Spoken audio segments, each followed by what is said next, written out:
Olá, seres do submundo. Como estão hoje? Têm tido ótimos pesadelos? Bom, eu espero que a noite da véspera de Natal tenha sido bom para vocês.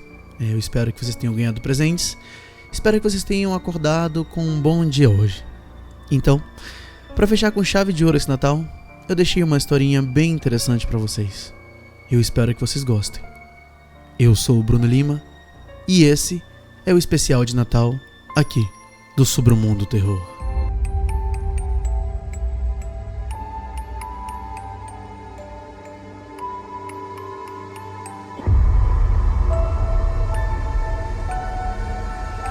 Submundo Terror.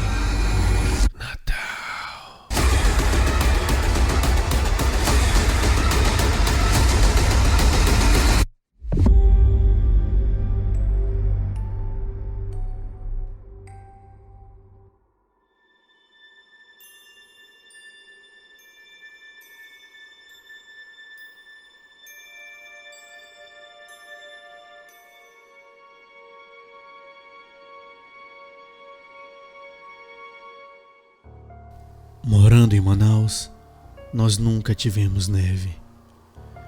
Passei a maior parte da minha vida desejando um Natal branco. Um Natal branco que nunca veio. Só vi neve 2 vezes em meus 30 anos. Sempre quis compartilhar isso com meus 2 meninos. Eu simplesmente sabia que eles adorariam tocar nela.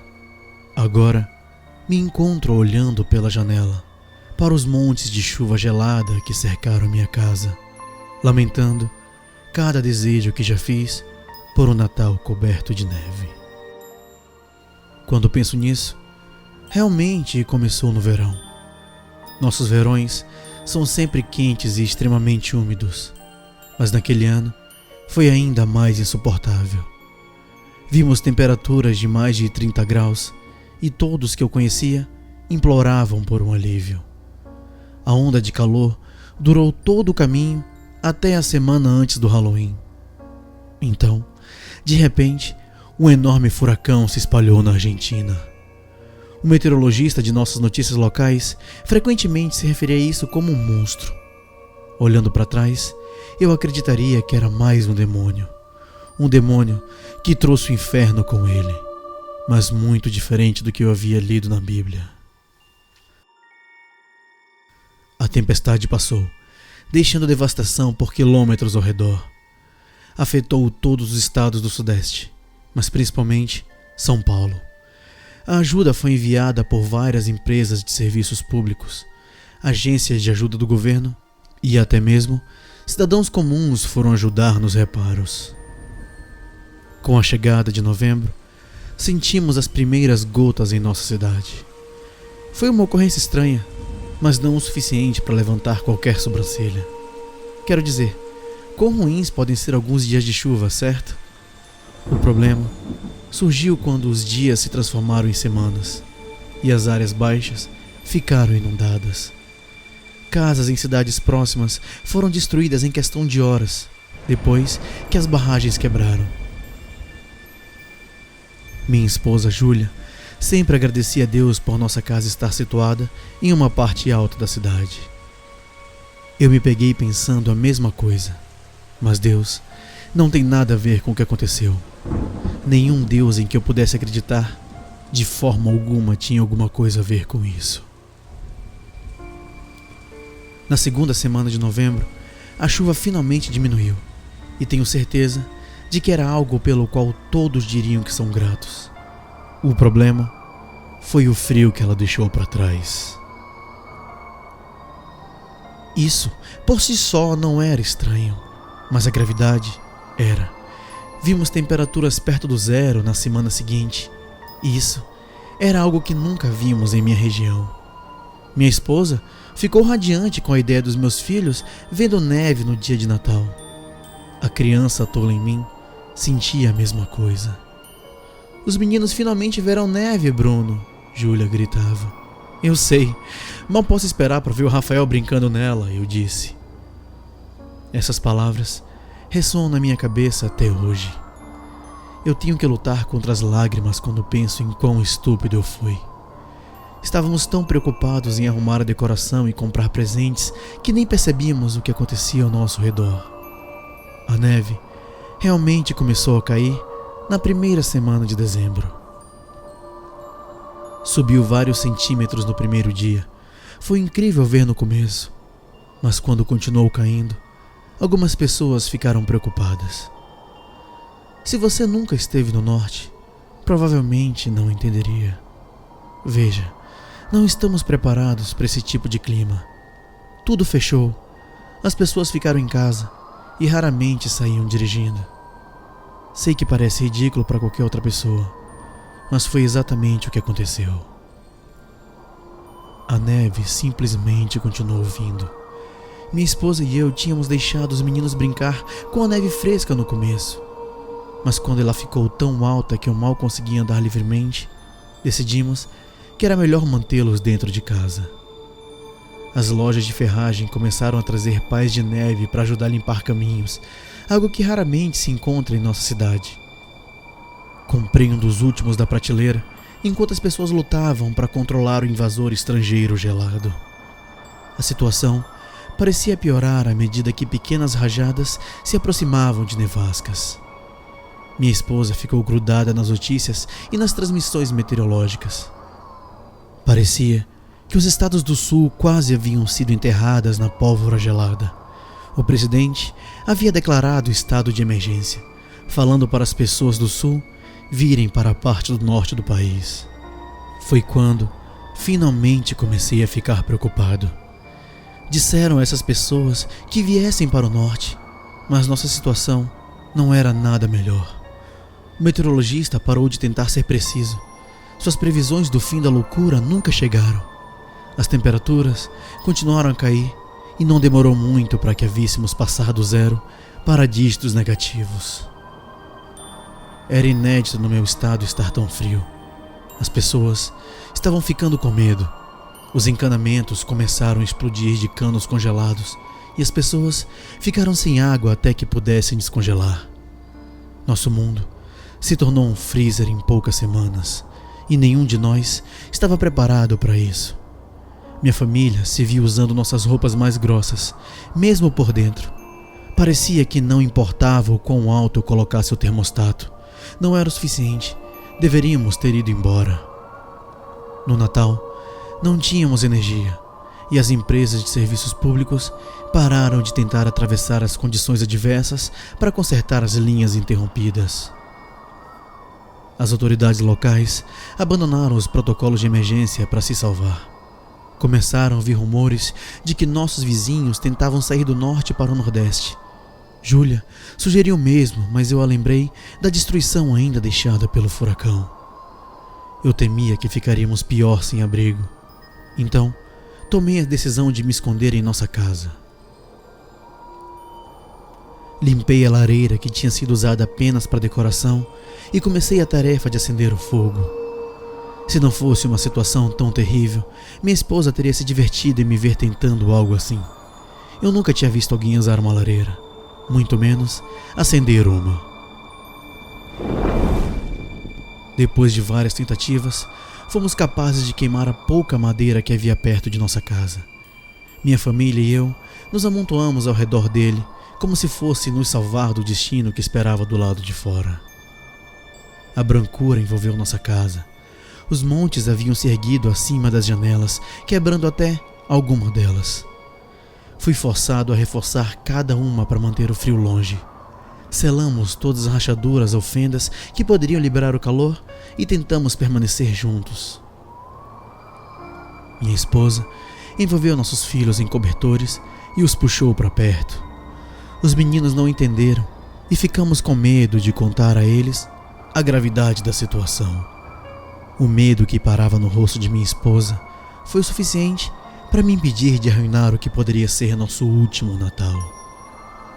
Ainda tentamos fazer um grande jantar, apesar de a gente não conseguir cozinhar direito. Também aprendi a cozinhar dentro de uma lareira pela primeira vez. Teria sido uma experiência interessante se não fosse essencial para nossa sobrevivência naquela época. Desistimos da ideia de comer peru ou presunto, mas sempre tivemos um estoque decente de comida enlatada. Era um hábito que aprendi com meus avós. Muitas vezes me perguntei como eles estavam se saindo durante tudo isso. Mas eu tinha minha família para me preocupar. Nosso mundo mergulhou em um mar infinito de branco. Eu até tive pesadelo com as coisas naquela véspera de Natal. Meus filhos normalmente me acordavam cedo na manhã de Natal, mas quando meus olhos se abriram, presumi que ainda era noite. A casa estava tão escura que eu mal conseguia ver minha esposa deitada ao meu lado. Eu lentamente me levantei da cama, ainda completamente vestido, e cutuquei Júlia para acordar. A casa estava muito mais fria do que deveria, e eu imediatamente me dirigi para a lareira. O fogo havia se apagado em algum momento, então corri para a porta dos fundos, calçando as botas que eu tinha perto. Meu objetivo era juntar mais lenha para acender o fogo novamente, mas assim que a porta se abriu, fui atingido por uma mistura de neve e gelo. Meu rosto doeu e eu xinguei a porta enquanto tentava fechá-la novamente. Nossa casa foi enterrada no pó vicioso, e eu finalmente entendi por que nenhuma luz penetrava nas janelas. Meu relógio marcava 9 horas, mas parecia muito mais cedo. Júlia apareceu na sala de estar, perguntando o que eu estava fazendo. Eu disse a ela que horas eram, e a confusão encheu seus olhos. Ela foi até a janela e foi saudada com o que eu já sabia. Não me lembro de ter visto ela com tanto medo, e o sentimento era mútuo. Eu enterrei minhas emoções, porém, sabendo que tinha que ser forte pela minha família. Eu disse a ela para ir ver as crianças enquanto eu tentava acender o fogo novamente. Ela desapareceu no corredor e eu andei até a sala de jantar. A mesa e as cadeiras foram transmitidas à minha família por gerações, mas eu sabia que teriam de ser sacrificadas. Comecei a desmontar as cadeiras de madeira, mas fui interrompido pelo som de grito da minha esposa. Corri pelo corredor ouvindo o terrível som ecoar em meus ouvidos. Eu podia sentir as lágrimas se formando em meus olhos, mas a empurrei para trás enquanto dobrava a esquina de casa. Ela estava segurando a moldura da porta do quarto dos nossos filhos. Nós os tínhamos colocado juntos para que Nicholas pudesse ficar de olho em Rafael.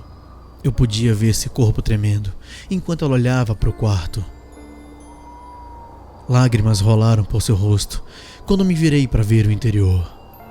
A janela do quarto deles tinha cedido ao peso da neve, apesar da minha tentativa de fortalecê-la. A neve enterrou os meninos durante a noite. E foi quando notei os flocos brancos nas mãos de minha esposa.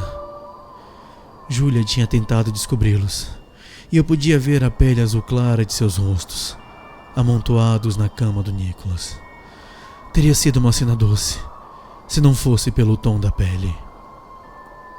Eu puxei Júlia enquanto eu tentava conter a sensação de mal-estar no estômago. Eu me sentia como se pudesse liberar o pequeno jantar de Natal que tinha dentro de mim no chão a qualquer momento agora. Logo, seus soluços diminuíram. Mas quando olhei em seus olhos, ela simplesmente parecia entorpecida. Eu nunca tinha visto assim e tentei tirá-la desse transe em que ela parecia estar, mas ela não disse nada. Seus olhos nem mesmo voltaram na minha direção quando eu falei. Algo havia se quebrado dentro de Júlia naquela manhã, e eu não a culpo por isso. Eu a sentei ao lado da lareira e a envolvi em um cobertor enquanto voltava para a sala de jantar. A madeira polida não queria queimar, mas eu estava determinado a nos aquecer. Então, eu não parei até que a gente tivesse fogo de novo. Fiz questão de pedir a Júlia que ficasse perto do fogo enquanto eu voltava para o quarto dos meninos. Eu não poderia deixá-los assim, mas quando cheguei à porta, me vi parando do lado de fora.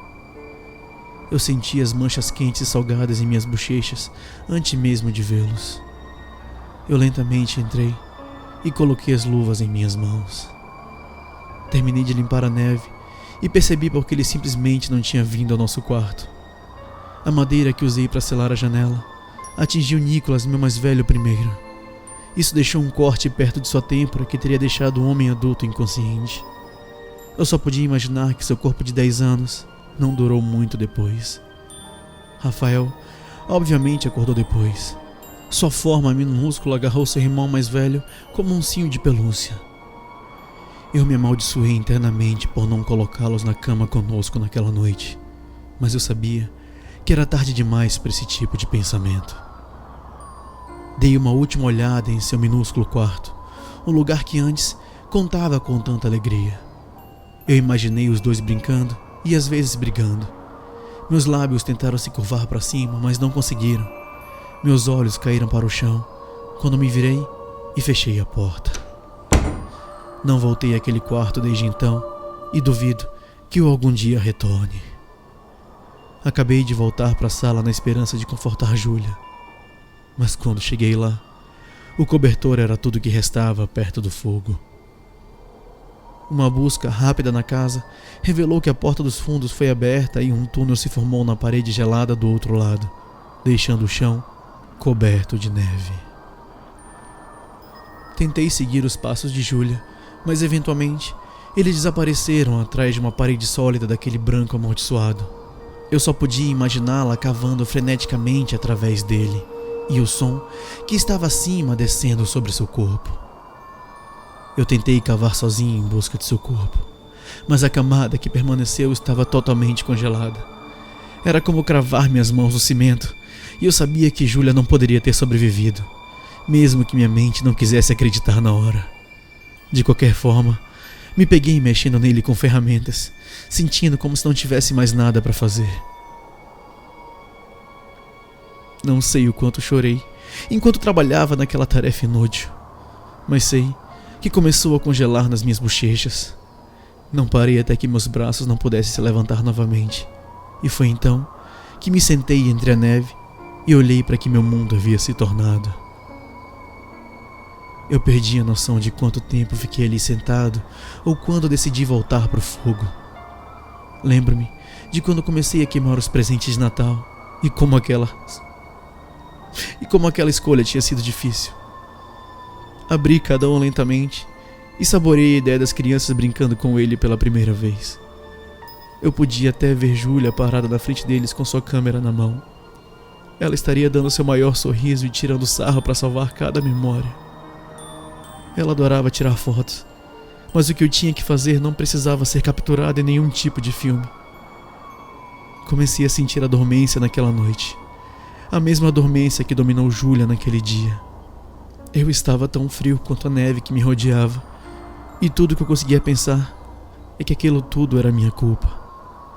Eu deveria ter escapado com a minha família quando tive a chance.